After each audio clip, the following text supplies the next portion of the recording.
Welcome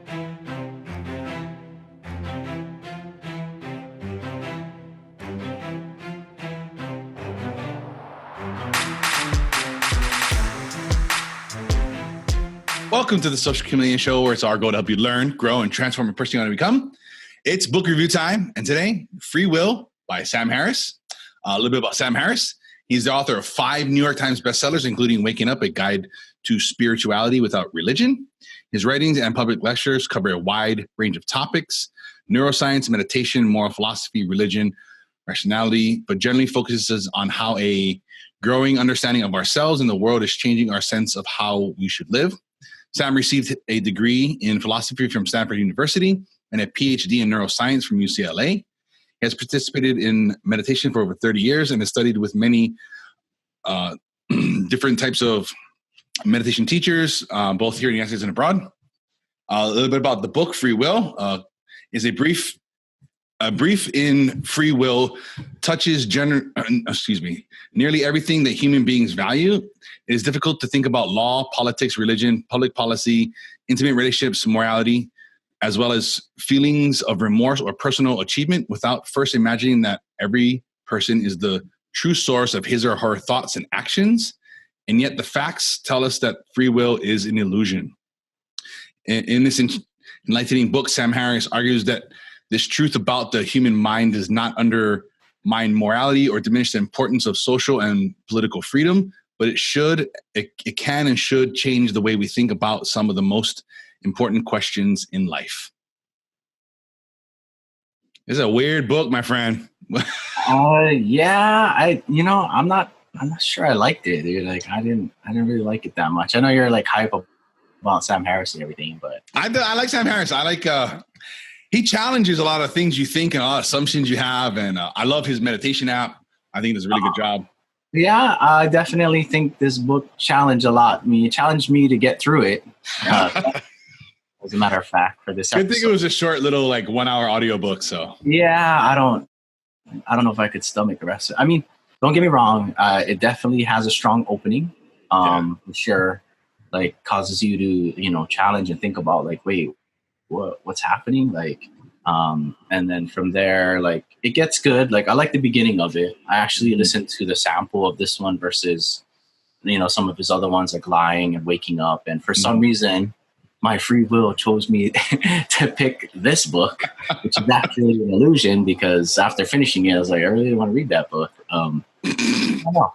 It's kind of, but it definitely got some good concepts in there. I don't know. What did you take away? I guess you're a Sam Harris fan, but I'm a Sam Harris fan. This topic, it hurts my brain. You look like you're struggling right now. It hurts my brain. The first time I heard about this at all was in his meditation app. He's got these little lessons, and it's free will. And I was like, okay.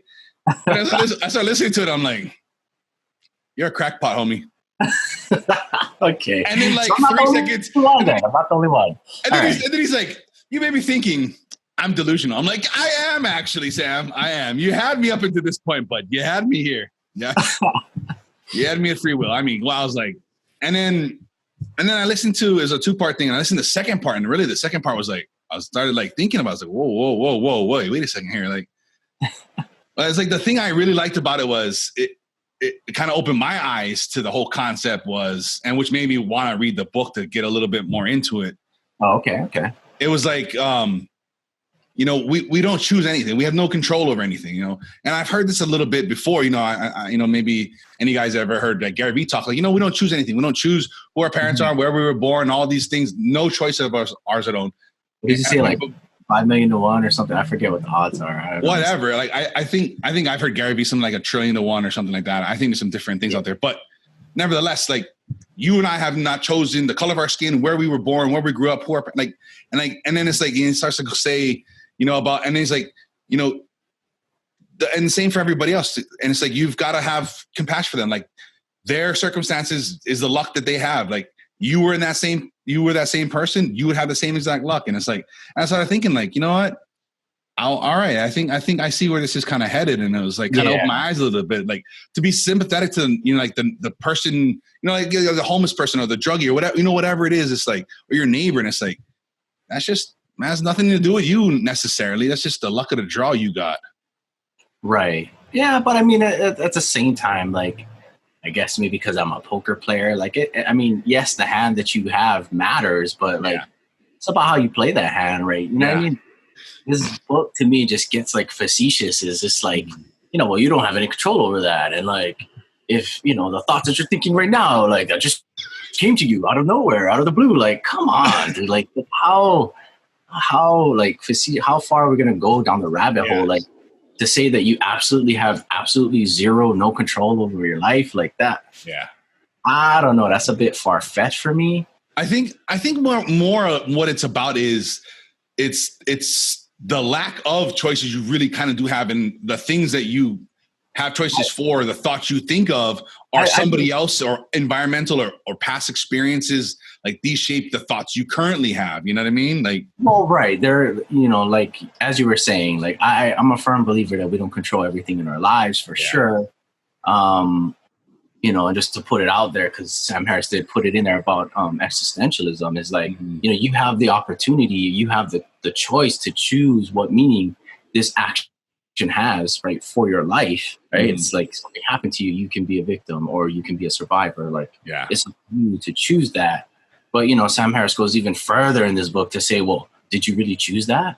Like, what thought, what constituted that thought? Like, did you really choose that thought, or did it just randomly appear in your head? Like, come on, dude. Like, that's the one thing I didn't like about the book, is there's never any conclusion.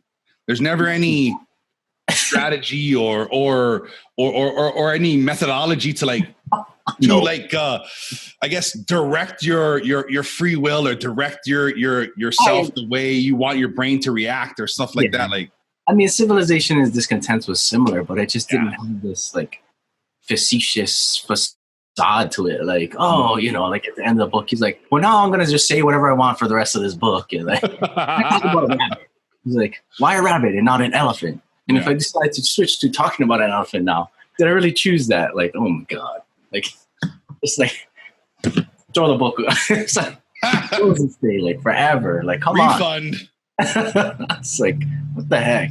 But I mean, definitely, there is some validation to it. I guess I'm not so much in disagreement with the premise of the book. The fact that we don't choose a lot of things and factors in our life, and those outside circumstances are kind of what shape us and make us, or allow us to make the decisions that we make today. The decisions that we make today are based on a lot of things that are not within our control. Like, I get that, but at the same time, maybe I'm just more in disagreement because I just want to be a positive person out there, and just, I fail to believe. I choose not to believe. I use my own free will not to believe that, that we have absolutely no control over anything in our lives. Like, that's just, I don't know. That's just kind of, that's the stuff that that makes it hard to grasp. It's like, okay, things happened in my life that shaped the choices that pop into my head now, or the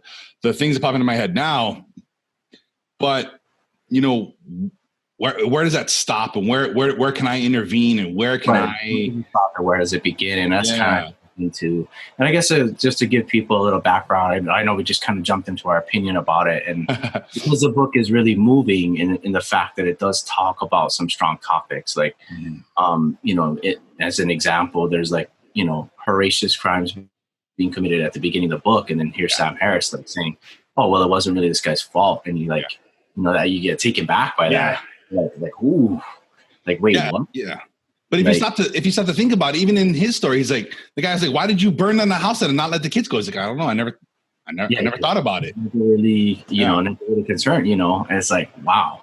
Yeah. And then like, I guess getting back to like, he gets onto this rant about all these other things. Like, I know. And like, when I heard you say he had like the PhD, and like, I was like, okay, that makes sense. Cause like, he talks a lot of academic stuff, and he talks about theology. He talks about being a compatibilist, and like existentialism and fatalism. I don't really know, I guess, the full context of those words and or what it is. And he even talks about like being a libertarian, but not in the political sense, like in the philosophical sense. Again, academic words that I really just know the surface of, Right. and I don't really know, versus like civilization is discontent. Like, I knew kind of what he was talking about because I took a psychology class. But in any case, he brings out those other 5 cases, right? Of like in the case that a male points a gun at a female, pulls a trigger and kills her, right? Mm-hmm. And like he goes through all of the different scenarios. And I guess the one that kind of, for me, is like the key point of this book is like,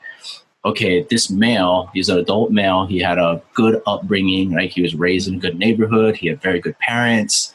But when they did a brain scan, right, they did the MRI or the CAT scan of his brain, they found a large tumor, right, that was in the area that was affecting his behavior. Right. And it's like, cause him to, go off the chain. And like, when I hear that example, then the book kind of comes together and it's like, mm-hmm.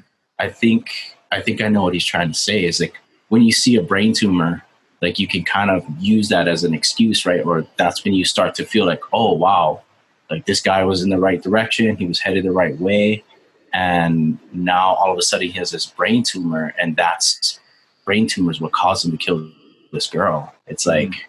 It's like he really wasn't in control, right, of his actions at the time, but at that point, like Sam goes on further to say, like that's clear cut evidence. Yet the fact that somebody was raped and abused as a child is not as clear cut mm-hmm. as a brain tumor being shown on MRI or something like that. Like, I was like, ooh, that's kind of. Yeah. Yeah. I heard a similar story. I forget the guy's name. He killed like his wife and like his kids and like shot his neighbors. And I guess later when he was interviewed, he's like, why did you do this? Like, I don't know. Like the whole, like I'm holding the gun to my wife's head. I'm like, what the fuck am I doing? And he shot her. He's like, what the fuck was that? And then they shot his kids. He's like, what the fuck is happening? Why am I killing these people? I can't stop myself. And then later they did a brain scan. He had a tumor in that whatever region that controlled that. And it's like weird that like he's like actively doing it, saying, what the fuck am I doing? Bang. Like, why did I just do that? Like, it's just, just goes to show like so many things factor into the decisions we make and the choice that makes a choice that it's crazy. Yeah. So, and just getting back to kind of the things that's in this book. I mean, again, if you're the kind of person that like this kind of topic would bother you, I mean, like maybe this might not be the book for you. But if you like things that are facetious and just kind of go like round and round, like, why am I thinking this thought? Did I really think it? Like, like you might like this book. I don't know, whatever case. I don't know. I like, obviously from my bias, I like things that challenge my opinions or my thoughts or whatever it is. And this is one of those things. And then like, it's funny, like if you stop to kind of just do it and you just stop to think like, oh, look at that thought just popped in my head. Like I was telling you before we jumped on, like I was driving and I was just thinking in my head about moving my microphone here to there. I was like, and then I started thinking like, where did that come from? Like, why did that thought just appear in my head at this moment, at this time? Like, but where did that come from? That kind of brings up just like the chicken and the egg thing. Right. It's like, in the book, he's trying to make an argument, right? That your thought is not your thought. Like when it comes to your conscious being, whatever that may be, or if it comes from your soul, unquote, whatever it is, like you don't really have control of it. It comes to you. Yet I'll say it has to have an origin. Right. Like that origin is you, no matter whether it's in the fucking metaphysical world or whether it's in this physical world. Mm-hmm.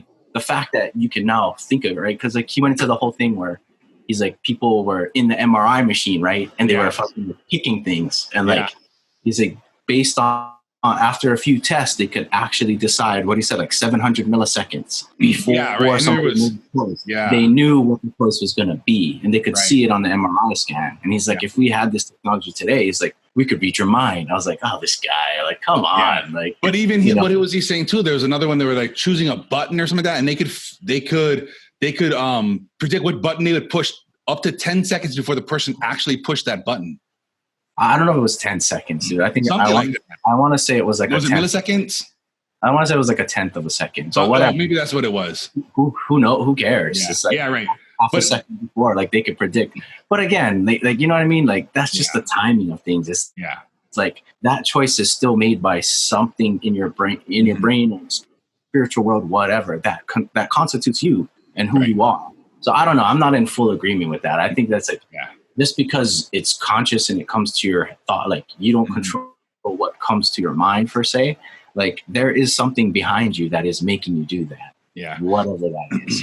And I think that's his overarching idea is, listen, like these things just come to you. Like stop pretending you're thinking them. You're just observing. You're just the observer there.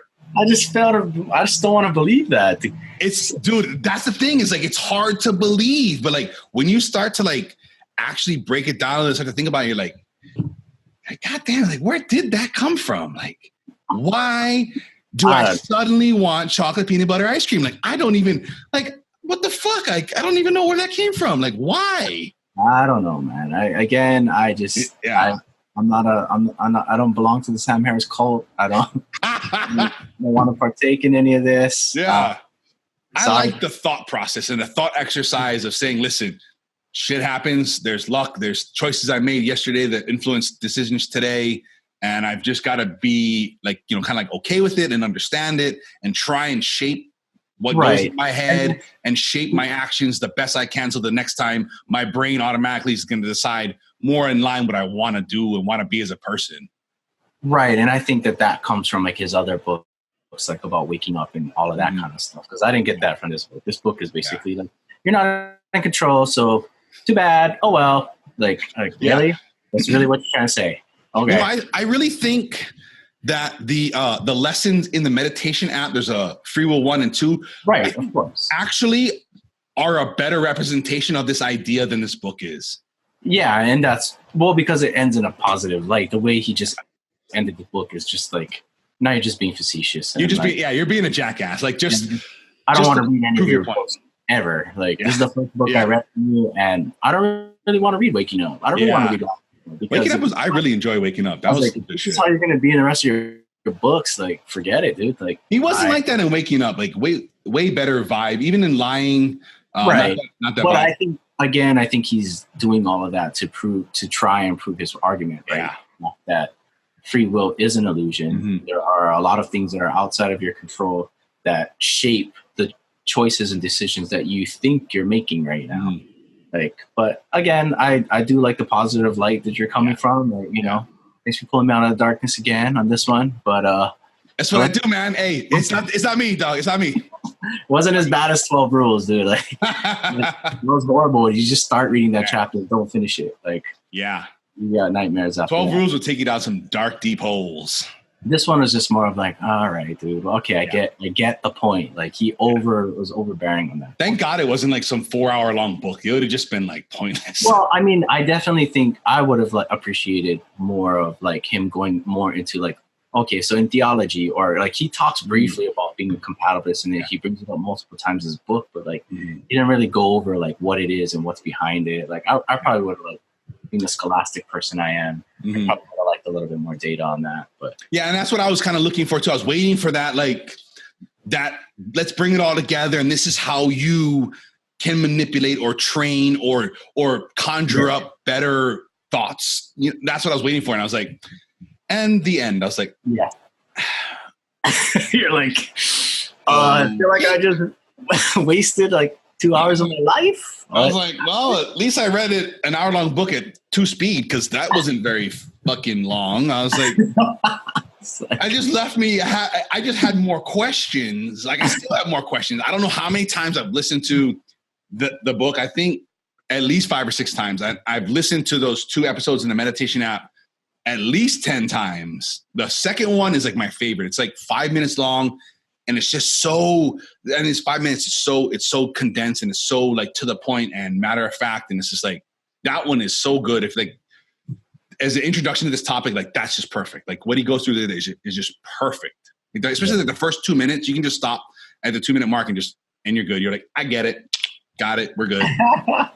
Yeah. He probably did all of that after he wrote the book. And I think it came well after the book. Yeah. So, I mean, hindsight thing, but I mean, definitely it does kind of bring up the question of, do we really have free will? Do we really, and of the things, like he talks about luck in his book too. It's like, the question of a person's morality. It's like that person has the ability to be in such high moral standing because they had a lot of opportunity in their life. Mm-hmm. They were raised by a good family. You know what I mean? All of these things that in alignment, right? Or, however it was they came into being, they share a similar idea, or they share the similar concepts of everybody else in the world. Mm-hmm. And, that's not necessarily anything to do with you.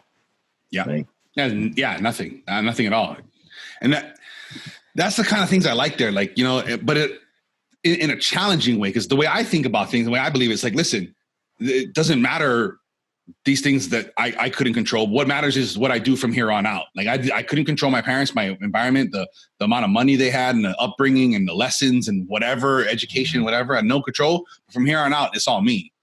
Again, the book doesn't really close that way. So no, it doesn't. Yeah, but that's how I've always thought.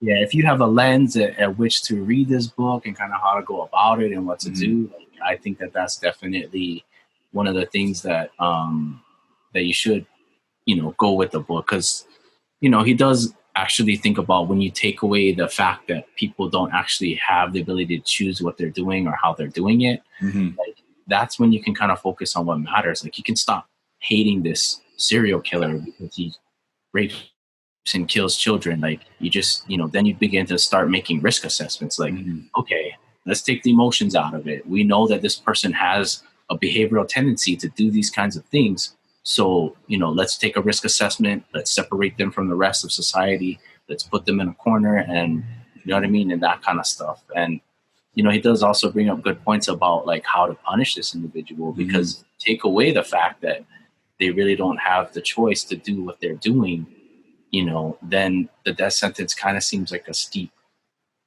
slope for them. Right. Like, yet, everybody can say like, hey, he killed and murdered kids. Like, like that's wrong. Like, yeah. But at the same time, if that person doesn't know that it's wrong, right? Doing the, not necessarily the insanity plea, but if that person is technically and proven to be insane, like, they don't know any better. Kind of interesting. Yeah, at the same time. Yeah, that's the thing. I think he talks about it in the yeah, he does. I think in the meditation app, he was saying that like understanding this concept, and it's like the like the gateway to empathy and letting go of your ego and being sympathetic to everybody and everything around you. And I was like, man, that's tight. Like, I like that. Like, understanding like, listen, this isn't anybody's fault per se. Like, you don't have a lot to do with it. And that's cool. Like, you had a better break than I did. And, be sympathetic and empathetic to your neighbors. Yeah. I'm glad you had that app and all of that, because I just read the book and I'm like, I kept meaning to tell you like to check it out, but I was just like, my free will didn't allow it. I don't know. Strong opening. Well, hey, maybe it panned out pretty good for this episode because we got that, that duality about it. Yeah. Like, this book is garbage, dude. Sam Harris, I don't like this guy, dude. I would not pick class. Like, seriously. Yeah. I don't know, whatever. But yeah. But nonetheless, though, I mean, it is definitely an interesting book in the fact that, especially a lot of the scenarios he brings up is like, damn, like, did that guy really have a choice to do what he did? Or I'm like, I don't know. Kind of interesting. But at the same time, just kind of, when he goes on that facetious rant about, oh, did that thought really come to your head, or blah, blah, blah. Like, you just kind of got to put that in your back pocket and be like, all right, Sam, all right. Yeah, you got to take it with a grain of salt. I think he's trying to be joking or lighthearted about it or whatever. Yeah. From his tone that he's talking, like, it's not really coming out. No, it does not come off that way. Yeah, it doesn't. Oh, whatever, dude. Like, yeah. It's like you should come down off that moral high ground a little bit. Let's come on down here. Come on down. Reminds me of that freaking like dinner from Schmucks. It's like, I have mind control.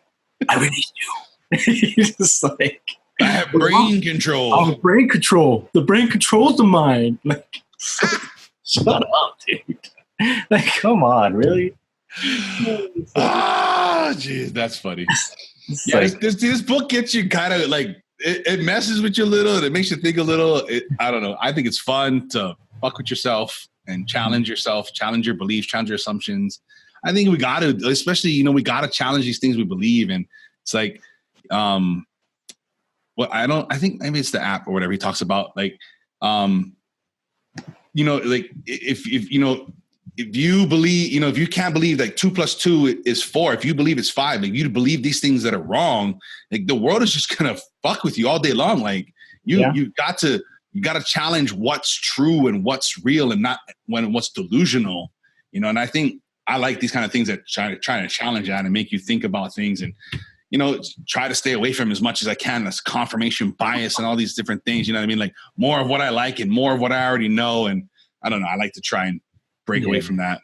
Well, I mean, and at the same time, this book also kind of reminds me of like one of my microbiology professors, right? He was like talking about like mosquitoes and stuff and talking about malaria. And I was like, where's this guy going with this conversation? He's like, well, you see, in order for malaria to survive, he's like, it's a very interesting process.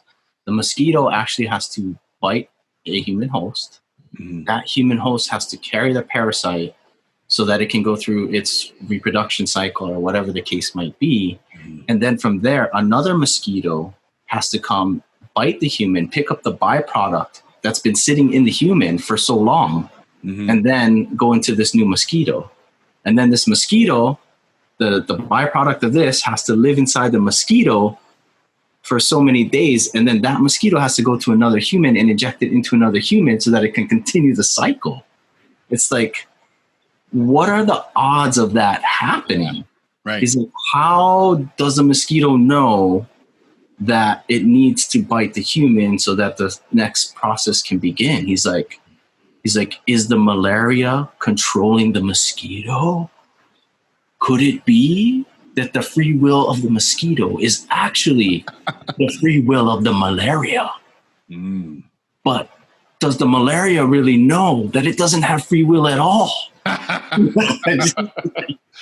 don't know. But that's interesting. I've heard stuff similar about your gut bacteria, the microbiome, tells your brain what it wants, and then you crave that.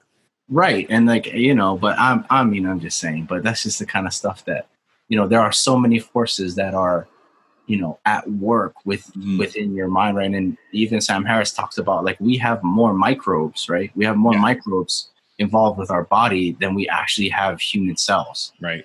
That's just, you know, we're actually more bacteria than anything. Yeah. Right. I mean, well, whatever you want to call it, microbes, bacteria, whatever, you know, the case might be. But, you know, it's just like there's more foreign things in our body than there are actually things that are, you know, are us per se. And like, you know, there's more at work to the choices that you make, other than just what you think. So definitely this book does kind of bring about that. So that's kind of cool. You know? I like it. I think this is a good opportunity to reevaluate how you think about things, how you're making choices, and how you look down or not on others. That's my big takeaway from this book. Yeah, right on. Cool. All right. Anything else? Does your free will or lack of free will compel you to have any other thoughts? Yeah, you know, I think I'm glad to be done with this book review. Free will or not, I'm just gonna enjoy the fact that it's over. I don't know. It's good things. I love imposing my lack of free will on you. Hey, it's all right. It's all right. And you know, you guys are as free as you want to be to head over to thesocialchameleon.show/pick me and get into this month's giveaway. We're giving away episode, was it 42, the Generation Freedom movie, and whatever resources and things they have there. The movie in and of itself is a great thing. If you're looking to start a micro business, a side hustle, whatever it be, listen, a few extra dollars a month can be a big difference in most everybody's life. Head over to socialchameleon.show/pick-me. Get into this month's giveaway. We're giving away 5 copies of this movie to 5 people. Use your free will or lack of free will, whatever the hell you believe. Head over there and enter to win, and maybe you'll get lucky. I'll link to this book in the show notes at thesocialchameleon.show if you guys are interested in having a little mind melt on this book. Yeah. I mean, he's also got other ones out there, right? The other ones you said, like Lying, Waking Up. Those two, I think, were really good. They weren't that facetious, condescending kind of thing. Waking Up I thought was really, really good. It talks a lot about meditation and psychedelics and his journey from this is stupid to I need to make an app. And, you know, from when he was a little kid, I think he was he was a teenager. I want to say 16 or something like that. He went on his first meditative retreat, and he's like, "Why do you morons do this? This is stupid." And then his journey through, the worlds and stuff, and his experimenting with psilocybin, the magic mushrooms, MDMA, and all these different types of things like that. Even talking about making sure his kids try it and stuff. Very interesting. Yeah, and then for those of you out there, take it from someone who only read the book and that's it. Like, you might want to get the app. You might want to get the additional content on there. It might make you have a better feeling walking away from this book. And I'll link to that app, Waking Up course. WakingUp.com, excuse me. Okay. And you can find it on Android and iOS as well. But I'll link to that in the show notes if you guys are interested in checking it out. Nice. And then this week's challenge, I'd say, get this book and challenge your assumptions of free will. At the least, spend a few minutes observing your thoughts and see what comes and goes. See if you can make yourself think a thought. That's it. Yes, the pause there was very intentional. What thoughts are you thinking right now? Because the final thought is already predetermined by you. I'm not going to say what the final thought is. It's just going to come to you from what I'm saying. And that is all. And if this is something maybe your friends might get a kick out of or a nice fun little debate, share it with them. Head over and use that free will of yours from my imposing it on you to like, review, share this. This is the best way to support the show. You can check us out all week long at The Social Chameleon Show on Facebook, Instagram, Twitter. You guys can make sure you're subscribing on YouTube and or your favorite podcast app for past episodes and links to everything we talk about here today. You guys can visit thesocialchameleon.show. And until next time, keep learning, growing, and transforming into the person you want to become.